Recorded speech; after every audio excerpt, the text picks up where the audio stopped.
Good day, Rise listeners. We're back again with another episode. And today we have Lehlonolo, January, and he is going to give us his insights as to what he's doing, where he's been, and yeah, his journey generally. Um, I hope that his journey will inspire you listening, and you will also try and learn from it and see that wherever you are, whatever you do, it is quite possible for you to achieve anything that you want. Welcome, Clone. How are you? Thank you for the warm welcome, my brother. I'm well, thank you. I'm well. How are you? I'm well. I'm well. It's just hot in Joburg, but life goes on. Yes, yes. I can relate. Arusha is a bit toasty as well. Yeah. Could you tell our listeners where you are currently and yeah, what you do? Cool. Yeah. So I am currently in Arusha, Tanzania. And I am here because I'm doing an attachment, an internship with the African Court on Human and People's Rights. So I've been here for the past 4 months or so. My internship began in September of 2024, and it'll end around June 2025. Okay. And before that, like, where do you come from? Where did you attend your schooling? Sure. So I was born in a small town in the Eastern Cape, which is odd because everyone just assumes that I'm closer, but I'm actually Sotho for those who can tell from the name. So I'm born in a small town. I was born in a small town called Grahamstown. Now it's called Makanda. And yeah, I spent the formative portion of my life there, attended a school called Graham College. And then we moved quite a lot because of the nature of the work that my dad was involved in at the time. He was an interpreter with the High Court in Grahamstown, in Makanda, sorry. And then he, was continuously getting promotions and had to like do trainings and stuff. So he would always move to Bloemfontein, move to Soweto, and then move to Benoni. And then, but ultimately, through all of that, I ultimately ended up matriculating at a school called Blue Hills College.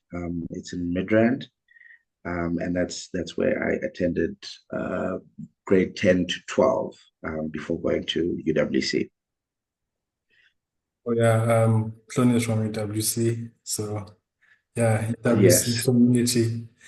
And did your dad have any influence in terms of you pursuing law and deciding to, register and study law?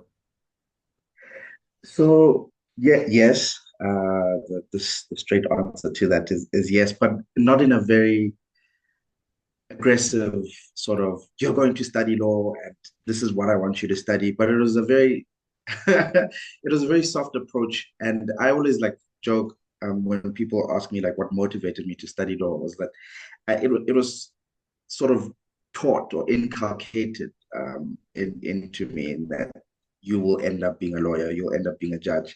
And when he worked at the Makanda High Court, former judge president of the SCA, Lex Party, was still a judge at the Eastern Cape, at the Makanda High Court. And my dad would always tell me stories about how they would joke that I'm going to end up being Judge January. Like whenever he took me to work, all his friends and all the judges would call me Judge January. Um, so I mean that a great sort of premonition coming from Judge Lex Party. I sort of just grew into it. Like I ended up loving the idea, falling in love with the idea of studying law, falling in love with the idea of being a lawyer. And I sort of just grew into it. So he definitely did have a very, very strong influence in me studying law, but it wasn't forced. It wasn't something that was forced onto me because he always gave me the choice to like study whatever it is I wanted, but I always had the desire to want to study law. By the time I went to UWC, you had already left, but Yeah. you left quite a legacy, I should say, in the sense of the work that you did for the UWC Mood Society. And how did that come about? How did you start mooting? Who introduced you to mooting? Right. So mooting, it so like in first year, I was always someone like even in high school, I never just stuck to sort of academics. I always did, extramural activities, sort of always wanted to be involved in other organizations and other activities. So I actually attended a briefing. It was happening during lunch. Me and my friend Sandy Lorenz had nothing to do, and we're just like, let's go see what this mood society thing is about. And so we went to the briefing, and the chairperson there was, sort of introducing the society to everyone, introducing the executive members, what they do, how it is that, the skills they help you develop can actually help you going into practice. And I was like, okay, I mean, I want to end up in practice. So maybe this is something I should spend time investing in. And around that time, it was close to the first year moot court competition. You would be aware that UWC has a dedicated competition to solely to first years. And they weren't a lot of us. I think there were about 4 or 5 that had sort of participated or wanted to participate in the program. And I remember like that the day our heads were due, I mean, the weekend our heads were due, I spent the entire weekend at my desk just drafting. The only time I probably got up was to either to eat or shower, but that was it. And I spent the entire weekend just drafting. And that was like outside of assignments. I had like schoolwork to do, but I was just, so captured by this thing that I was doing. And then after I submitted them the Monday, I bumped into one of the then Mood Court Society executive members, Osinati Tema. I'm not sure if you also heard of him, but he was also quite an involved person in the society. And then we sort of walked past each other, and then he's like, "Hey, you're Lehlonolo January, right?" I'm like, "Yeah, yeah, yeah. Why?" It's like, "You participating in the competition?" I'm like, "Yeah." And then he sort of like just complimented me on my heads, how they were well written, well structured. And then I went on to participate and win the competition. And then after that, I mean, I just knew that I want to be in a space where people litigate. I want to be an advocate, and there is nothing else that I want to sort of consider. And because I was so immersed in that experience, and then winning the competition sort of just like confirmed it for me. It was like, that seal of approval or validation that, you're in a space where you sort of do well. And this is something you should perhaps consider doing more of. And then after that, it just became one competition after the other. We I think during our years there, particularly mine, we racked up the wins. We we did a good job of putting UWC back on the map where it deserved to be. I worked with great individuals during my time there. Sibabalo Mdonga, Nkosinati Tema, Elizna. There was so many people that I worked with. Kirsten Davids. And then I got to a point where I also got involved in coaching. And then the team that I coached also won competitions. So it was great. And the skills you learn there also sort of feed into your academics as well, because you sort of refining your legal drafting, you're refining your ability to research, you're refining your ability to craft arguments, right? And all of that just makes you an even better legal practitioner. So getting involved in the Mood Society was just like the best thing I could have done for myself in varsity. I think it's one organization that I always advise students to try and involve. I mean, we're not all gifted in terms of like oral presentations, and I understand that that's okay. But like the writing aspect to it, there's also like a big component that's written work, and that can also go a long way in honing your skills. So or overall, I think it's something that was part of my days that I'll always cherish. It was absolutely beautiful. I know that's great. Talking about Kosinati Tema, he's one of my seniors at work now. And Yes. yeah, so small world. And he, he recently graduated, I think last week.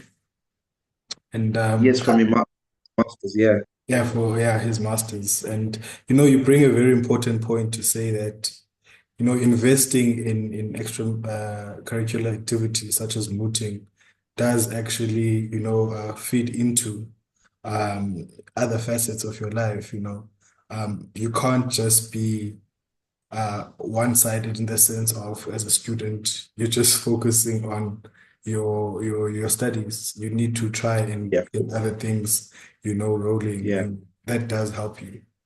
And True. so you are a legal intern at the African Court on Human Rights and People's Rights. So Yeah. could you please share with us how did you secure this and Yeah. what advice do you have for students, for professionals, legal professionals who might be looking for such opportunity? Yeah. So I've had a very fortuitous legal career so far. It's been very interesting and something I'm so grateful for. This opportunity primarily came about during or as a result of my studies at the University of Notre Dame. So last fall, the big is it last fall? Yes. Uh, Around August 2023, I began my studies, my master's studies towards a master's degree in international human rights law at the University of Notre Dame in South Bend, Indiana. And I mean, I went into it with like an open mind about, being at such a prestigious school can open up a number of, of doors for you just because of, the nature of alumni that is there, the nature of the networks that you're able to tap into, and the caliber of people that you study with, right? So I went into it with an open mind, and the director of the program, shortly after we sort of started our program, sort of had like a one-on-one meeting with all of us. And it was like during this meeting, she asked if I would have an interest in perhaps interning at the African court. And she said, I mean, she's not promising anything. One, it will depend on my academic performance.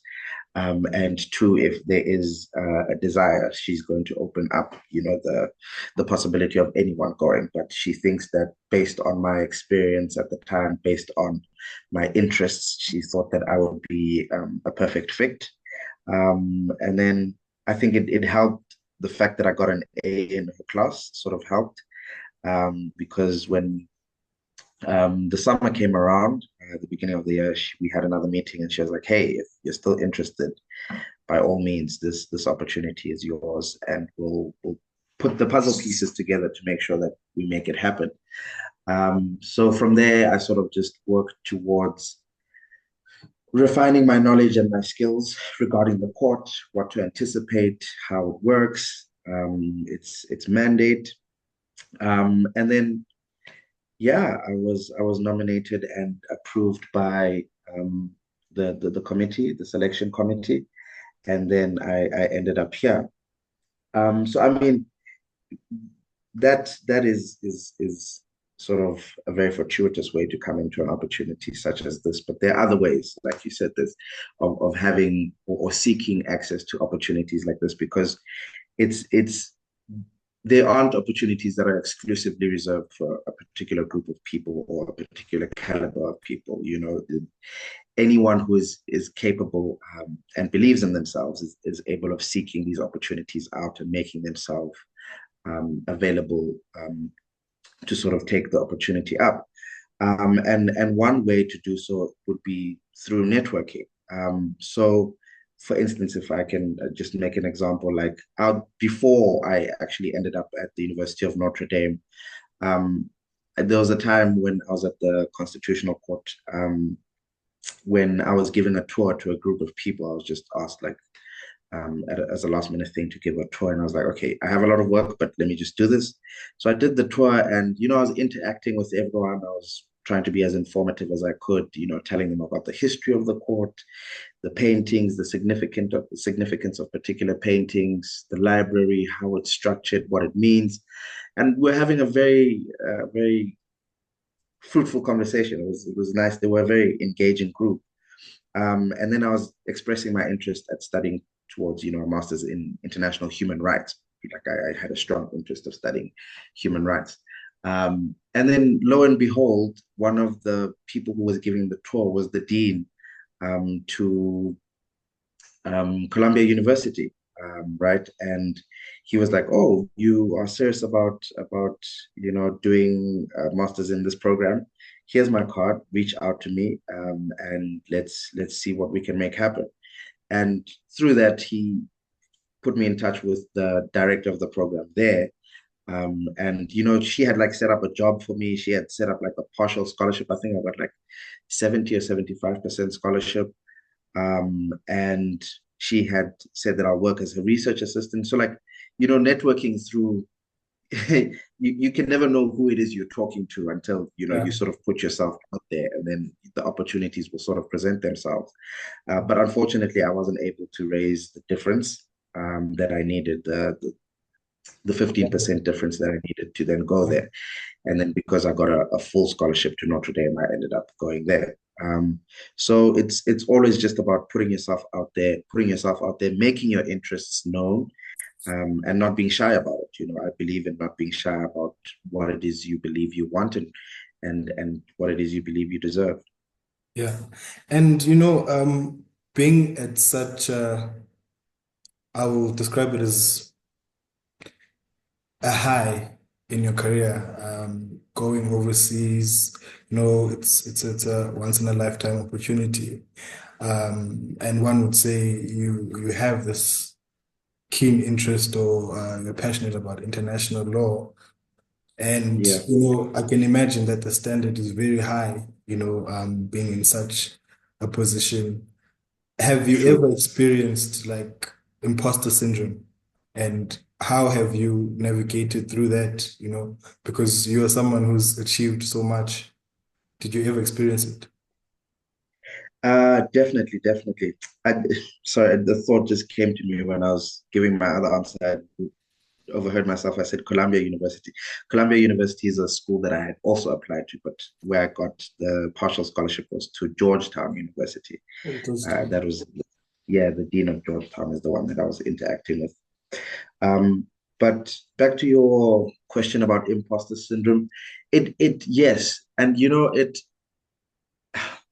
especially when you are in spaces where you are a minority, right?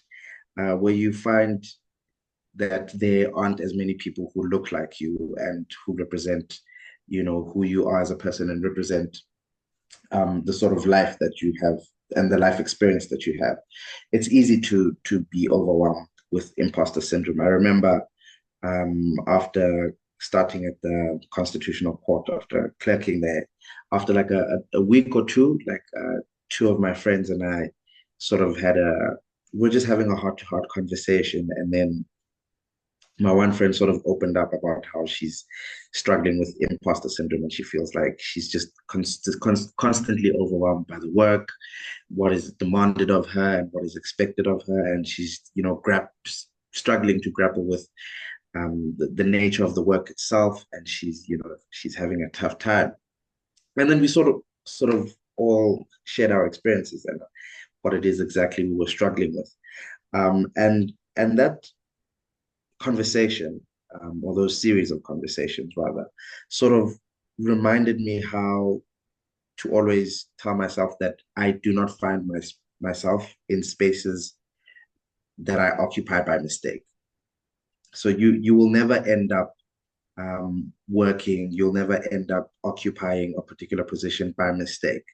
You are there because someone saw something in you that warranted you being there. So one, you deserve it, and two, you've worked for it, right? And to allow the imposter syndrome to sort of creep in and fester and then take hold is not only an insult to sort of your capabilities, but to the person who sort of placed you there as well, right? I mean, it's one thing to sort of recognize that, okay, imposter syndrome is sort of creeping in, and then it's another thing to let it cripple you and let it sort of prevent you from reaching, the heights that you can reach, and being able to sort of recognize that that space between it manifesting and it crippling you is where you sort of need to remind yourself that you are where you are because you've worked for it, and you are where you are because you deserve it. That's one thing I've always had, that open conversation with myself. One, when I was at the Supreme Court of Appeal, when I was at the Constitutional Court, when I went to Notre Dame, I sort of always reminded myself that I'm not here as a place filler. I'm not here as someone who was just, walking along the street and they sort of grabbed and said, hey, there's a missing piece here. We need you to fill it. I'm there because I competed against the best, and I was selected because I qualified, and I deserve to be there. So it's important to sort of have those conversations with yourself, and you will see yourself sort of regaining the confidence to then overcome the imposter syndrome. And we spoke about how mentorship is quite important, and networking. Yeah. Who are those people that have stood out for you in the sense of being your mentors during your journey, and how did they help you along the way? Oh man, I've had so many. I've had so many mentors.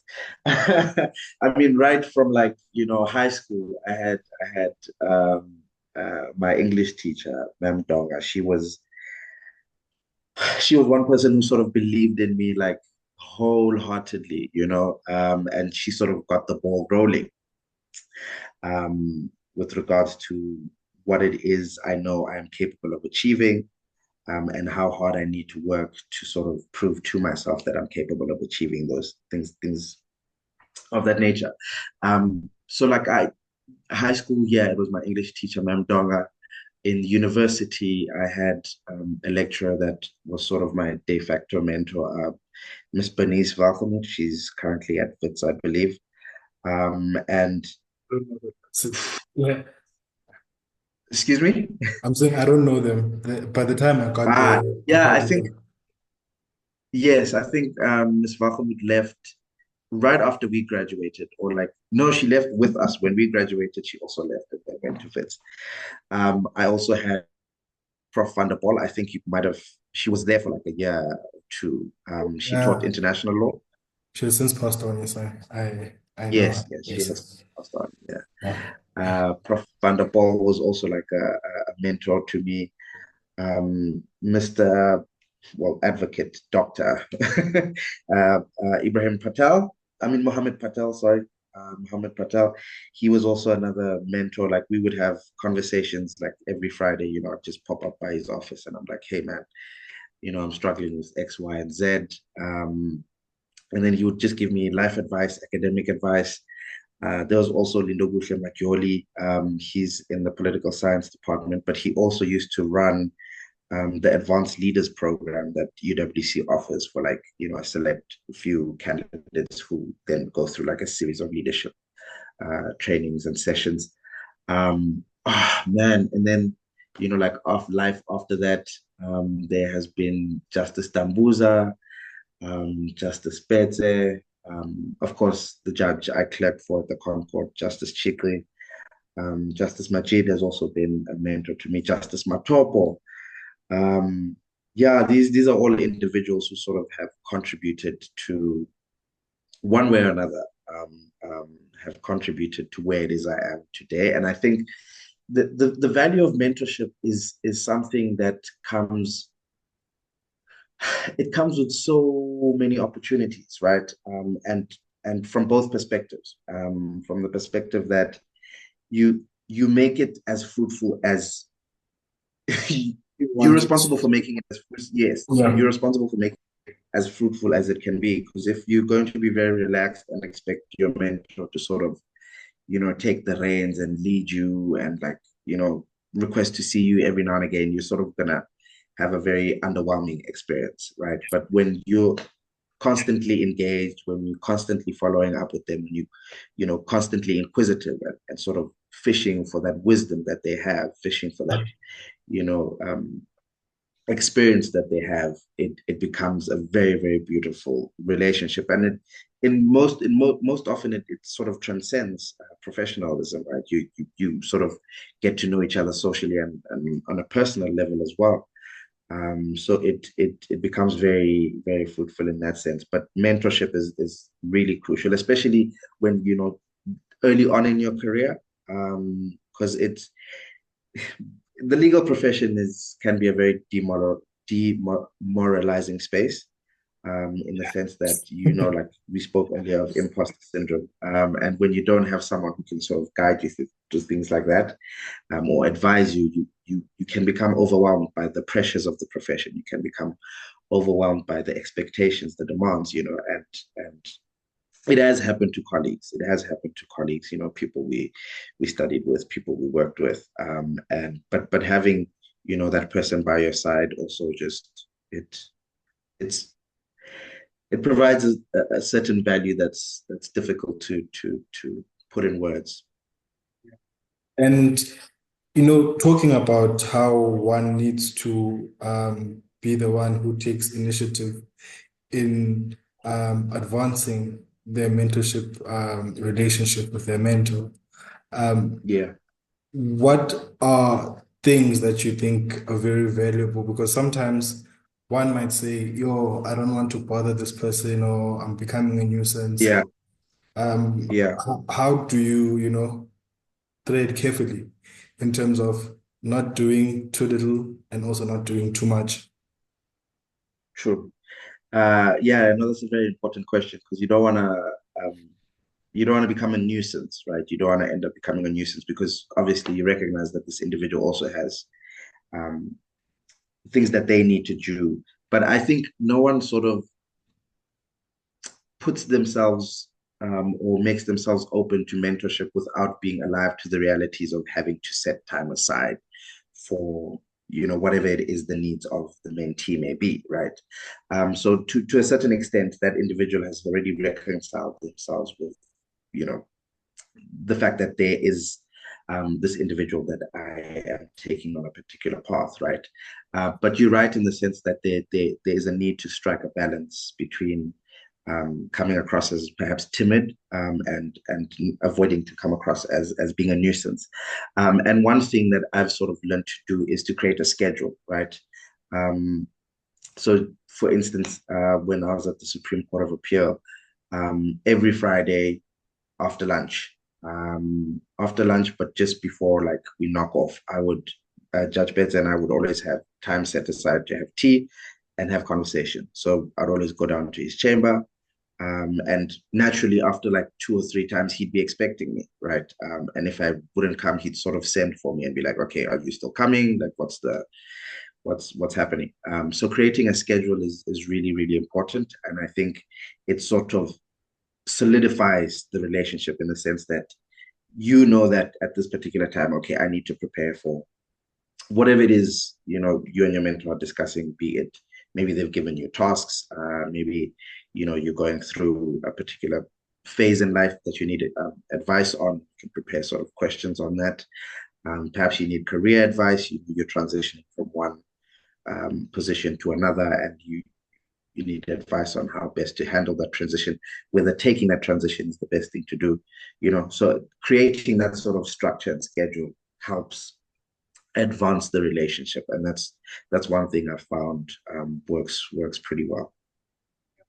Yeah, I think it's very important because you're creating an expectation that at a certain time we're going to be meeting, and that also Yeah, becomes part of that person's routine, and they then yeah, also open up, it's very amazing how you see how a mentorship relationship progresses from the first yeah, meeting, into, the end of the year or after 2 years. It can be yeah, quite amazing. And, you know, exactly. I think the last question I'd like to ask is like, you have run the race for some time, and what piece of advice would you give to, upcoming aspiring legal professionals, um, especially those from, underrepresented or disadvantaged backgrounds Yeah. who are starting out their careers, what would that advice be to them? Wow, thank you for making me sound so old. Having run such a I mean, you're quite accomplished, so yeah. thank you. Thank you. Um, wow, what piece of advice? Um, for one, right, I would implore individuals to never doubt themselves. Um, Believing in yourself comes with a lot of benefits in terms of you knowing that you have the capacity, you have the capabilities, you have the talent to achieve and occupy spaces that you perhaps wouldn't have seen yourself occupy, right? And I believe in always maintaining a good professional, a good personal and professional balance, right? Maintaining a sort of work-life schedule, because it's easy to become consumed by the law. It's easy to become consumed by the profession, and it becomes all you do. You eat, sleep, drink the law, and next thing you know, you have next to no social life, and you're slipping into depression, and you're miserable. So it's important to have that balance, um, and it's important to hold true to your beliefs and your values. We work in a profession where there's always polarizing opinions, right? There's always people who we don't all think the same, right? And especially when you work in litigation, right? You find yourself always engaging in very interesting and sometimes tricky questions, right? That sort of also may question, who you are as a person, what it is you believe in, and your values, right?